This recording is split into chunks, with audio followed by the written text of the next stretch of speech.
Hello, everyone, and welcome to another episode of Legal Circus.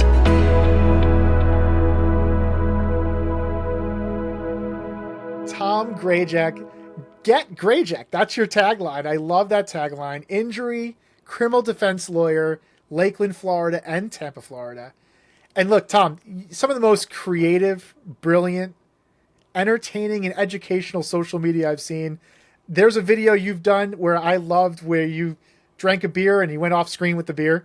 And you did a whole check afterwards to see if it actually would hold up in court of whether or not your blood alcohol content is able to be held. You have so much good stuff. I'm so happy to have you on. I appreciate it. I love you. You're one of my favorite people that I get every time I go to a seminar. I'm like, is Mike going to be there? I just love seeing you and talking about all the law, the legal stuff. Yeah, I mean, look, we have a lot of great conversations back and forth. And one of the more salacious ones that I've been excited about is the 15-year battle, this war with talcum powder. $4.4 billion verdict. You have so many great ideas and different insights coming from a criminal defense background, a personal injury background. Just, you're an outsider looking in. What's going on in this crazy lawsuit in your mind right now? So Mark Lanier, who just won the internet addiction trial in Los Angeles, was the attorney who got the $4.4 billion. I mean, that's insane. It's got to be one of the biggest verdicts ever, right, Mike? Definitely up there. It's certainly up there. And it got reduced on appeal down to $2.2 billion. And the way I got introduced to Mark was I saw the $4.4 billion, and I'm like, was anybody show up on the other side, right? Because you see a lot of the ego verdicts. Ego verdicts are getting really big. Sure. That'll be another podcast for us, right? And so I'm like, who's this Lanier guy? And how do you get 4.4 billion? And so I signed up for his seminar, and that was Lanier 3.0. And after going to Lanier 3.0, which that's where I met you, was at Lanier, I don't know which one it was. 7, or I've been to every one since, and I'm going in June, so I can't wait to see you there. Yeah, Trial Academy. Yeah, Lanier Trial Academy in June. Best thing ever. If you're a trial attorney, you're not going. If you're a defense attorney, that's for dang sure. And so I go to the seminar, and you're watching Mark, and you're like, dang, never knew that. I mean, he is incredible. One of, if not the best lawyer I have ever seen or learned anything from. Just incredible. And he's also an incredible person.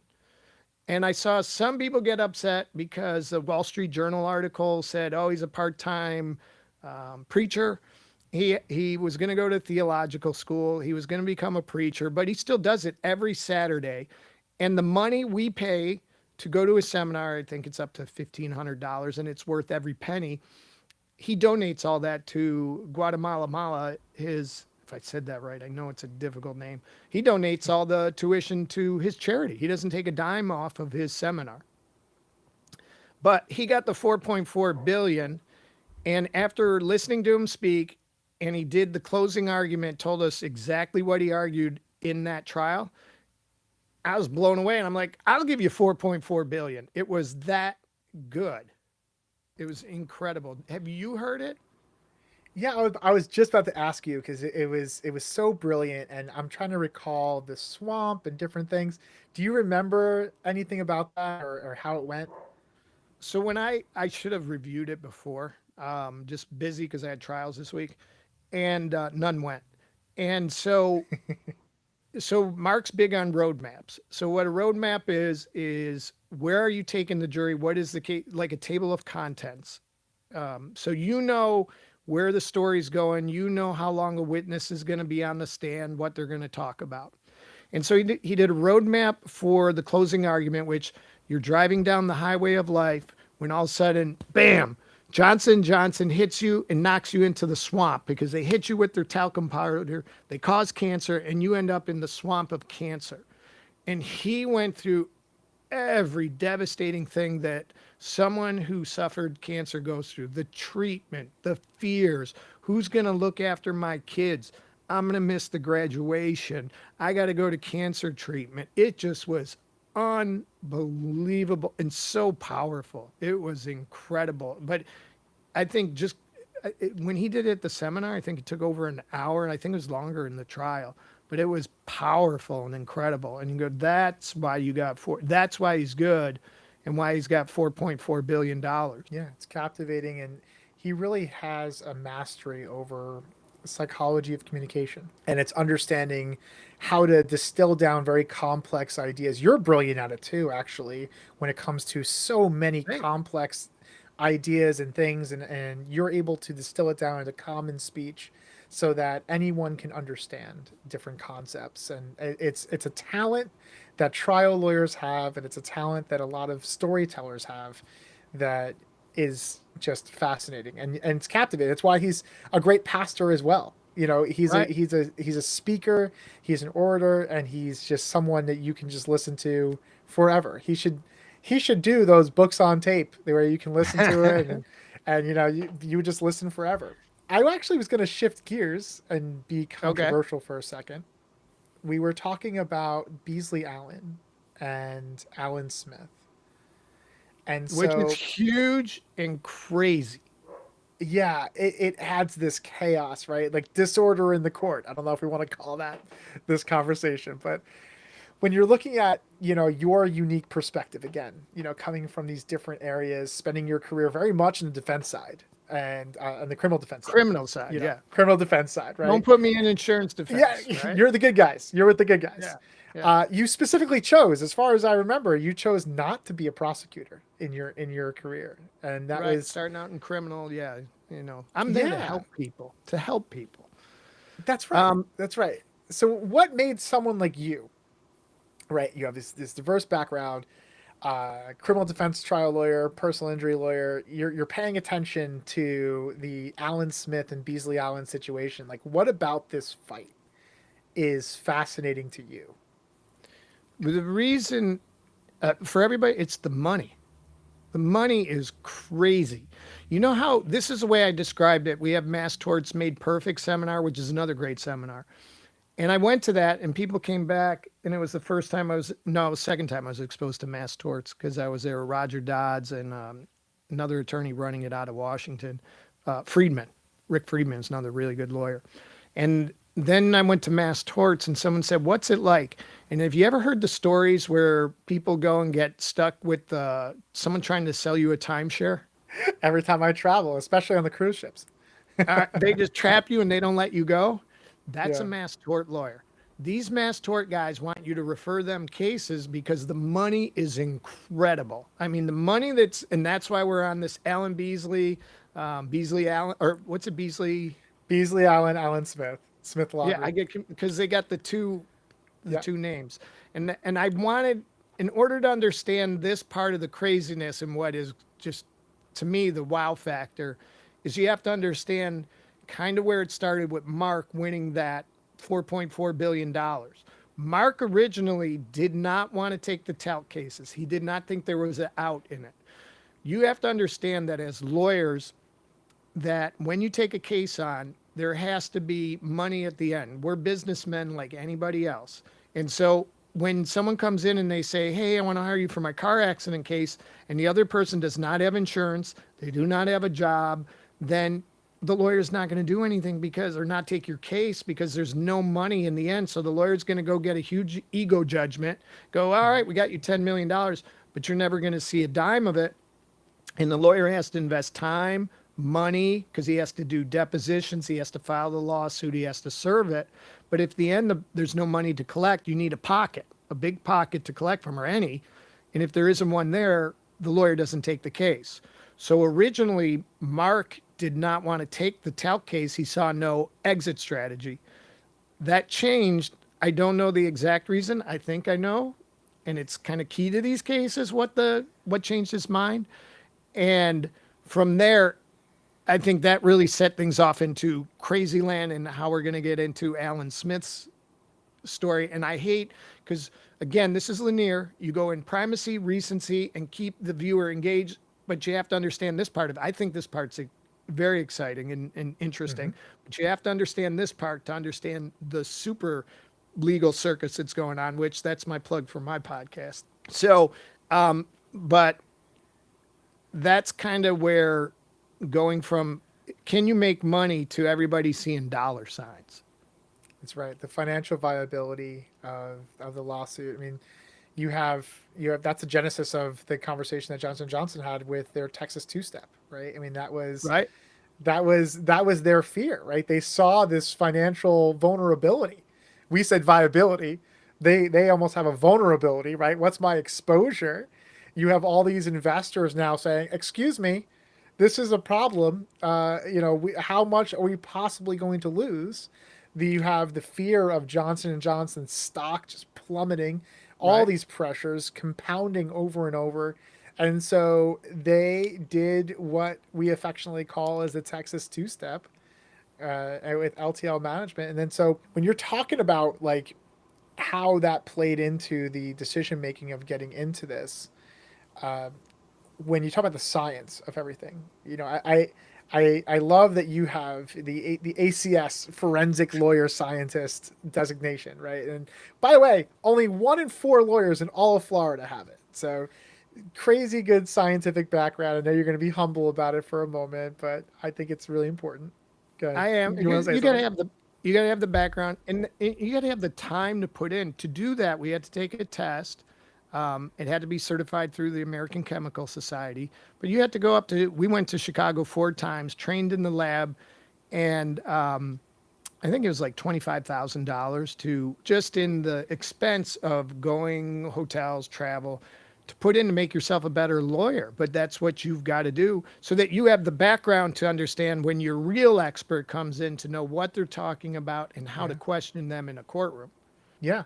And so I wanted to get your perspective on this, right? We talked about the 15-year war of science almost, whether talc causes ovarian cancer, the women who used it, actually the men as well for mesothelioma and those kind of conversations. But the crux of most of the individuals are ovarian cancer, right? And so Johnson Johnson's entire strategy is surrounded by making that science look uncertain, fuzzy math, not really real. Right. And so they're implanting into the jury that this isn't right. And from someone with your understanding, and your background in forensic science and how it can be used against defendants, how do you think Johnson and Johnson has really played the science argument, and where does it kind of fall apart? The problem is when I went and first heard this, I'm like, what? Talc causes cancer? Like you're blaming Johnson and Johnson. And I think everybody watching this is like, wait, yeah, how's Johnson Johnson talc cause cancer? What's going on? And how do you know it's not coming from Mm-hmm. some other contamination, some carcinogen? Everybody's saying this causes cancer, that causes cancer. So before my first Mark Lanier seminar, I'm like, I don't get it. Even with what I know about science and everything, I don't get it. And I think that's what Johnson and Johnson was banking on is jury ain't gonna get it either. No, until Jim Onder went on the road and started, taking his story and trying to recruit people, and Alan Smith and everybody trying to recruit people into this. I didn't actually know what was in talcum powder, and it wasn't until they started discussing asbestos that it started having legs, at least for me as well. And so, how are you involved in those, or would So you be? we do the case origination, the marketing for acquisition. Fancy terms for we connect people who have gotten hurt to lawyers who can help them, right? And so a lot of our conversations are raising awareness and going out there and going on the internet, going grassroots in town halls, and raising awareness so that individuals know there's a lawsuit out there. I mean, a lot of times, many of these lawsuits, you only have about 8% of the actual people who had an adverse event who were hurt. In this case, women who developed ovarian cancer even know to file a claim because they have the same It's preconceived huge. notions you do. Yeah. It's huge because that go really and no, no, and so you're out there educating them, going, no, you do this, you're not responsible. Someone else caused you this pain, Yeah. And we have to hold them accountable. and so yeah, what you do is extremely important because people do not know. I get people all the time. We had a huge case. I can't say because it's confidential. Walking out of my office, and the secretary says, "Oh, she's crying." I'm gonna go, "What's wrong?" And she goes, my sister was riding her bike. The cement was raised, hit the bike, flipped over, and said now she got brain damage. And we said, oh, you got a lawsuit. And she goes, no, that's her fault. She did it. And like, no, somebody didn't do their job properly. Somebody didn't put up warning signs. And that ended up being the case. I see her nephew at the gym, and he just comes up saying all the time, thank you so much for helping us out, because that verdict takes care of her now for the rest of her life, because she still needs care. You know, you have a 40-year-old woman wearing a helmet on her head because she needs protection due to that injury, because somebody did not do their job and she was severely injured. And that's what makes it worthwhile when you do that for people. But I'll tell you what, she'd rather have her full faculties back and be able to not have someone taking care of her, not wearing a helmet on her head in a heartbeat. You know, money can only do so much. Yeah, I think that's the part of the education piece of, you talk about class actions versus mass tort. You talk about, a bank error in your favor, and everyone gets $2 from Bank of America or Chase Bank or whomever might have been. And they think of it that way, and they go, oh, well, the lawyers are just trying to make a buck. Now, the lawyers do have to make money. You are a lawyer. You have to make a career. You have to be able to provide for yourself. But it's really putting systems in place that cause change. And what I mean by that is you have people, communities, entire groups of individuals are put at risk, and these companies will put profits over individuals every single time so they can make as much money as possible, and they only will hesitate if they think they're going to get sued, and to what degree do they get sued. It's your job to hit them in the pockets so that they make change. They think twice before taking advantage of somebody. And what happens is, in this situation with talcum powder, asbestos was used or was included, and there was an acceptable amount of asbestos that was allowed in, and that was the conversation. Well, let me stop you there, because that's what sort of a misconception, at least my understanding. So that I got the flag. Yeah. The greatest country in the world. I love that we're a capitalist society. And the goal for the companies is to make as much money as possible for your stockholders. And so that's where profits over safety comes in a lot of times. And so that's what everyone, a greedy lawyer serves many purposes, but you have to make money in order to fund these cases. That's what really, we didn't even get to the crazy part of this podcast, but this is all important to understand why it got so crazy and why it's nuts out there. So the reason I interrupted you was, when you mine the talc, this is from learning from the case in the seminar, when you mine talc, it contains asbestos in it. You cannot separate asbestos from baby powder. And because of these lawsuits, that's why you cannot buy baby powder. You can go get cornstarch, but you cannot get it's taken off the shelves, the talcum powder. And so the problem was, as you got back to it, is when you mine it, the asbestos is in there and there's nothing you can do to get rid of it. And then the whole question and the science of it is, well, how do we know this cancer caused it? And do you know how they prove this cancer caused it? Go ahead. What? Yeah. This is it. This is the big thing. Johnson & Johnson's own scientist, one of the ones they hired, said your talcum powder causes cancer. It was their own doctor that they said, one of their researchers, because they've had multiple, and they always had to come back saying, this does not cause cancer. And there was the one who stood up and said, I did the study, and baby powder, talcum powder causes cancer. Now, what was the big problem with that witness? She did not want to testify. She did not want to get involved. She was in Germany. And so Johnson & Johnson, the allegations are they did numerous, and they came, look at it. We did this test. We did this test. We did this test. And it shows does not cause cancer. Not enough, not enough, not enough, over and over again. And the way this one scientist said, no, it does. And so you were asking, how did Mark win the trial? What's the science behind it? Mm-hmm. And the problem was that every scientist that Johnson & Johnson used did not use the right scale. That was the problem. And the scientists in Germany, the researcher, used the correct scale. And Mark, again, visual mastermind, storyteller mastermind, did it by trying to find a needle in the haystack. Or if you were going to take a needle, I should have had one. Again, hopefully Mark doesn't see this and go, why weren't you prepared and had the needle to show people? And if you put it on your bathroom scale, what is that scale going to read?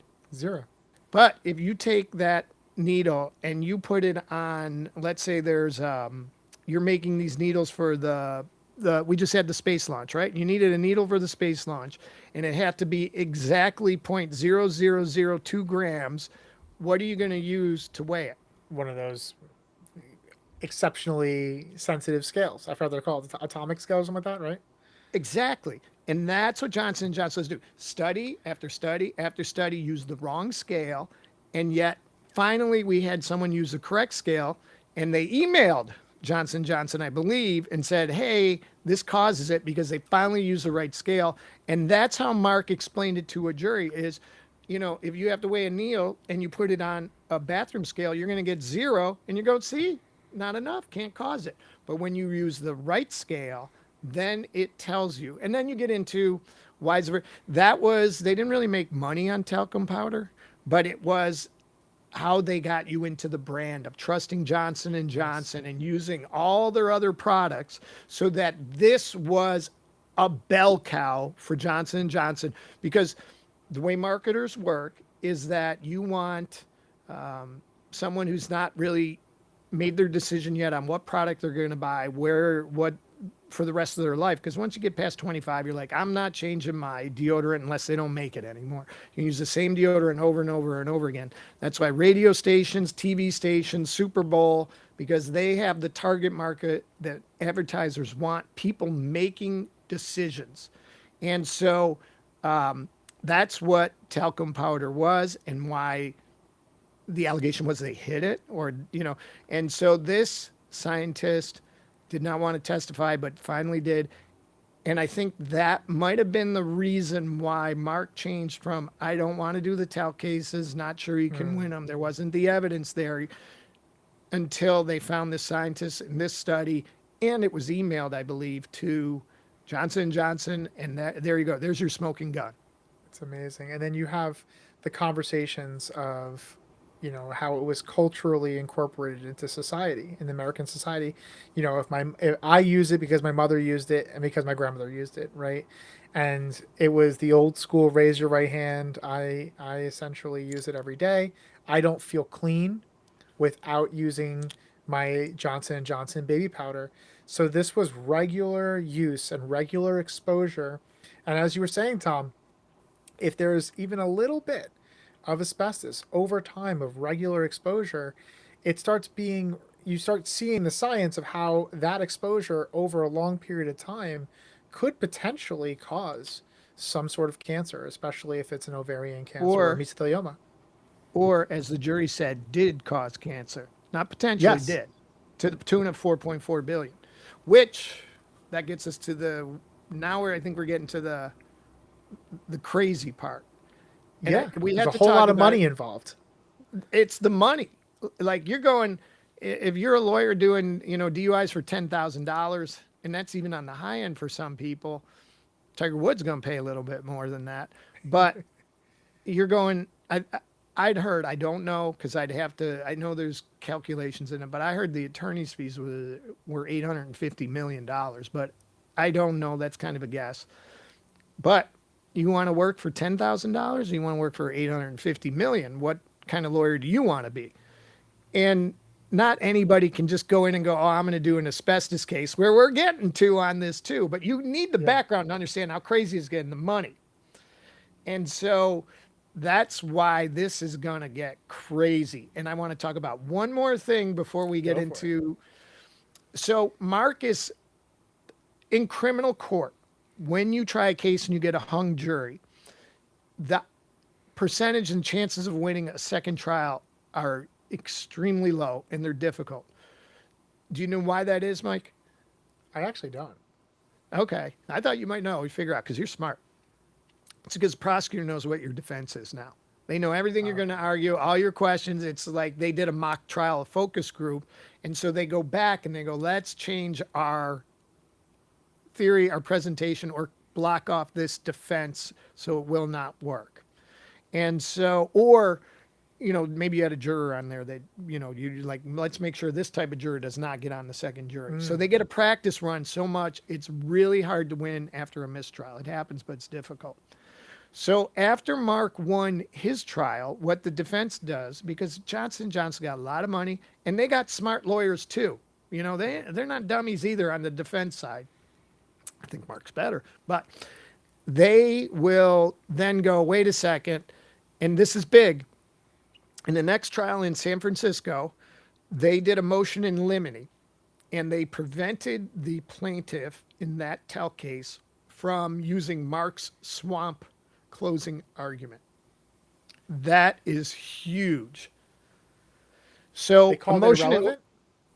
Yeah, on relevancy. Yeah. So they came into the judge and said, Judge Stanisi, that this swamp argument is so outrageous, it's not relevant, and it's so prejudicial. Do not allow the plaintiff's attorney to make that argument. And the judge sided with the defense and did not let him use Mark's argument. So that goes to your criminal case. They go, we learned, we're going to cut you off at the knees or try to cut you off as much as we can. But what you're doing is the defense is learning. And what I think we're starting to see is lower verdicts. Lower values. Yeah. I mean, you have a smarter team, a more prepared team. They know what the argument's going to be. They know what the experts are going to say, and they're just prepared. It's very difficult because there's not a smoking gun to throw out there, right? I mean, so to your point specifically, it's going to be more and more progressively difficult. And then you had on top of that compounding, you had 2 bankruptcies with the LTL and Johnson & Johnson, and then now you have this extra layer of complexity with Beasley Allen. And right. I can get into that for a moment unless you wanted to jump in. Well, I was just going to bring up, that's how me and you started talking about it and going, wait, we need to do a podcast. This is crazy interesting. I thought, and it's hard because these articles, and that's why I wish we had more absolutely perfect information. Unfortunately, we can't because of the way finding this information is not easy, and getting one of these lawyers on the phone and go, hey, what'd you get on? They don't want to talk about it anyways. And that's like what we learn in Lanier.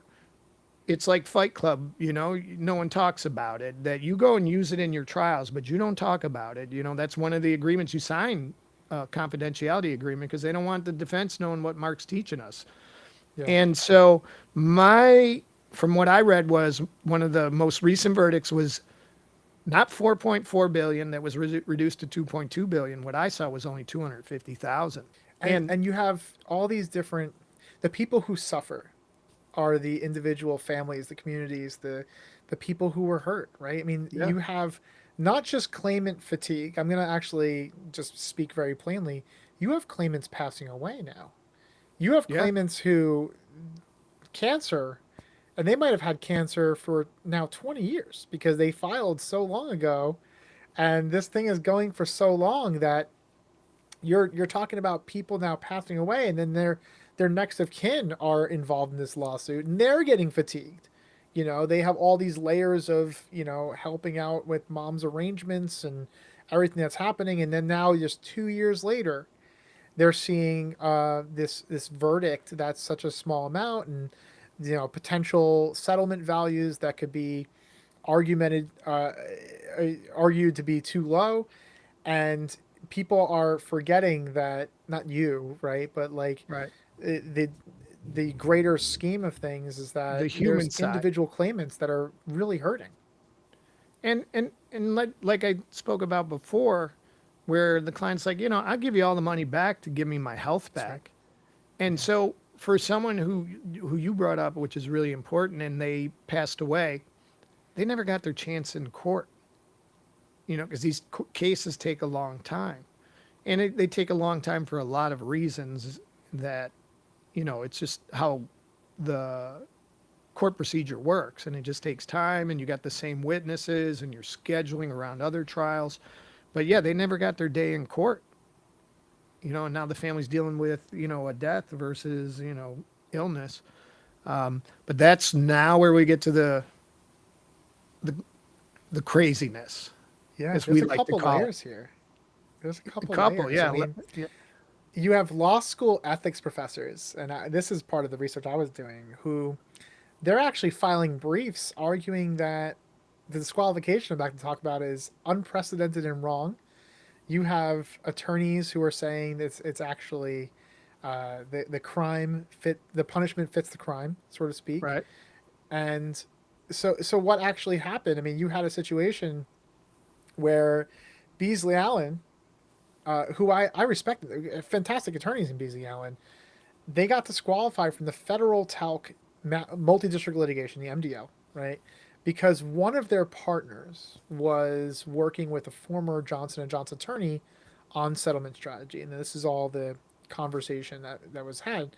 So I'm going to ask you, from a criminal defense perspective, from a personal injury perspective, from a human lawyer perspective, you deal with these things, conflict of interest rules and, who's at fault and who's negligent. Do you think that the punishment fits the crime to be fully disqualified? And what does that mean, as we were talking about, what does it mean for the claimants? Like, does it protect or hurt them?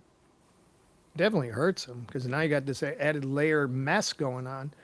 I think one of the problems is, we'll talk about how it got to that point, but it's like Mark says, always simplify it for everybody. And we can either do it with a card, you're going to buy a car, or you're going to settle your car accident case.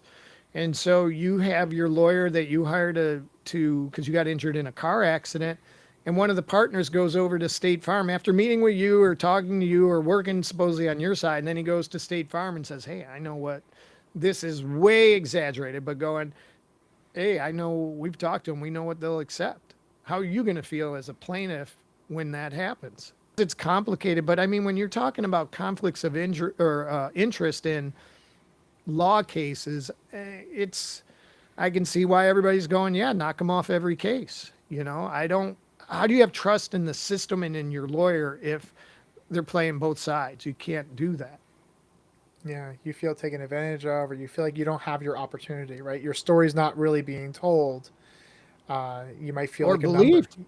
Or believed. Whose side are you on? I want someone who's fighting for me. I want someone who's in there like Mark is, going all out, knowing as much as he can. I don't want somebody who's going to be going anything to do with Johnson. Johnson & Johnson is the enemy. Why are you even talking to them, And there's a whole lot of money being thrown at these law firms to finance the acquisition of these cases, the case workup of these cases. So not only is there money to potentially be earned, right, from successful resolution and a global settlement of these cases, or if it's a verdict, right, as long as it doesn't get appealed, you have the situation where you can make a lot of money representing your claimant and the person that was hurt and telling their story and having a good resolution. You also have economics that are thrown at this, because the actual institutions, the financial institutions that are saying, hey, I believe you can do this. We want to help a lot of people. Let's lend you money, because these are very expensive. Let's lend you money to acquire these cases. And then now you have this whole situation that has layered, like almost like an onion, and peeling back the layers. I'm going a little bit, back and forth, but you have Allen Smith, you have Smith Law Firm, you have Beasley Allen, you have an alleged $240 million in loans that are potentially going around there. Allen said they never happened, and this goes back and forth. But in general, when you're trying to build your practice to win in this kind of talc situation, and now you have two partners that are supposed to be working together and they're suing each other, the claimants are stuck in the middle. How does that make the outlook of the lawsuit? Does it affect the MDL at all, or do you feel like this is an isolated thing to those firms? No, I think it's going to reverberate all through. This is going to have so many far-reaching. This is going to be studied in law schools, I think, because Well, you got states like what? Arizona that's allowing non-lawyers to be part of law firms. You've got powerhouse law firms doing tons of marketing and they go, hire us, we're the biggest, we're the best. Well, who's working on your case out of the biggest and best? We got more lawyers than anybody, but am I getting someone out of law school or am I getting the top dog who's getting big verdicts? And so to explain it a little more, I'm going to go with my understanding on the news, and I might have some inaccuracies in here, but to kind of flesh it out a little more, is that in order to get these cases, there's a lot of competition. 3M, Camp Lejeune. I'm sure you've heard the advertisement. Everybody, I'm sick of hearing about Camp Lejeune. I'm sick about hearing this. But you can see 4.4 billion on 21 cases. That's a ton of money. And so everybody's like, wait, I want to get my hand in the box. Where's mine, right? On these big players, big money. So to get the cases, you have to advertise. You got to get social media, grassroots. You can do pay-per-click. The budgets are crazy. I remember one of the first times I went to Mass Torts, I met one of the marketers and I go, how you getting the cases? And he goes, well, we do pay-per-click, we do social media, all the, grassroots. I go, well, what's like your budget on pay-per-click a month? And he goes, I don't know, 4 million. 4 million?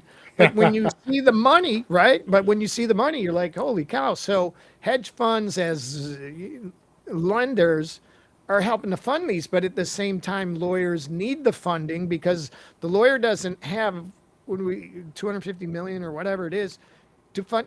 It's expensive to litigate. And when you got to bring in your cancer expert, that's not cheap. When you got to do depositions, when you got to sit, I don't know if it was 6 weeks, the internet addiction trial is, you got to pack up, not make money, leave your family, go to LA and try that case, and you got to stay somewhere. You got to feed your staff. You got to have everybody there. It's expensive. And so we just take a second, 1 second. I just want to make sure everybody understands, because we have a lot of personal injury lawyers, but also I have a lot of potential claimants and just people, civilians. And that's a topic that a lot of them don't know. So I'm going to take one beat and let you continue. Sure. These are on what's called contingency. And contingency fees, this is also a lot of what Tom works on, is we don't get paid unless you win your case. And so Tom's taking a bet on himself. These firms taking a bet on themselves. They're coming out of pocket, and they are putting all these efforts out up front. And that's why they have to borrow money sometimes, because if you're staying at these hotels and you're feeding people and you're doing all these depositions and you're taking these things to trial, you have a tremendous amount of capital you have to put out there. And that's before you even get the cases, right? You have to get the cases too. Wait, here's the problem. So these situations allow you to hire the best lawyers because of that. Let me make it real simple for people. If it was you going up against Johnson & Johnson, do you think you or the lawyer you're hiring right down the street has enough money to fight a $1 billion company? It's as simple as that. And so you need help. Sorry, but that was no. You're right, and so that's the reason that a lot of people can hire these amazing lawyers, because it doesn't cost you more. It doesn't also cost you more if the lawyers team up. And so a lot of times it takes a village of all these different law firms working together, collaborating to fight against these $1 billion entities, where they are hiring very expensive lawyers and paying a lot of money to the tune of millions of dollars a lot of times just to litigate these cases. So you're going against this big conglomerate and you're hiring all these law firms that are going to represent you. These are the plaintiff law firms. These would be the good guys. That's Tom and Mark Lanier and Beasley Allen and Alan Smith. They're trying to acquire enough cases, meaning meet enough people, represent enough people, so that they can make a difference in the litigation. And I think Alan had like 11,000 or something claimants. Yeah, that's what I was going to talk about. But that's the problem is, even with the village, you're fighting against Facebook, who's worth billions. And after the verdict, now it's not just because of the verdict. You got market factors, you got Iran going on, you got crude oil going up. But Facebook stock took a hit. And so they're going to fight you for everything they can, because 2% of how many billions they're worth or trillions, it's worth it for them to put in every dollar they can. And a lawyer on the corner, and as big as Mark or any Beasley Allen are, it's just you can't afford that on your own. And it's too much risk to say, I'm going to pour all my money into fighting this lawsuit. And that's why we have funding companies, which is good, but you got to be careful with them because it's Alan White suing their funding company now, right? Yeah, you have, I believe that was the conversation. You have Alan Smith with multiple funding companies. I won't name them, but basically going around this whole $240 million, conversation, suing 3 or more lenders in Mississippi, accusing them, and I'll quote this part. This is actually came from Legal Newswire, Legal Newsline. That's why I pulled it up real quick. Motivation was pure greed, realizing the billions of dollars at stake in the talc litigation. And that's to the lenders and having predatory loans about this process. It's just one layer, on top of the Beasley Allen conversation. So my understanding is that you're doing the funding, right?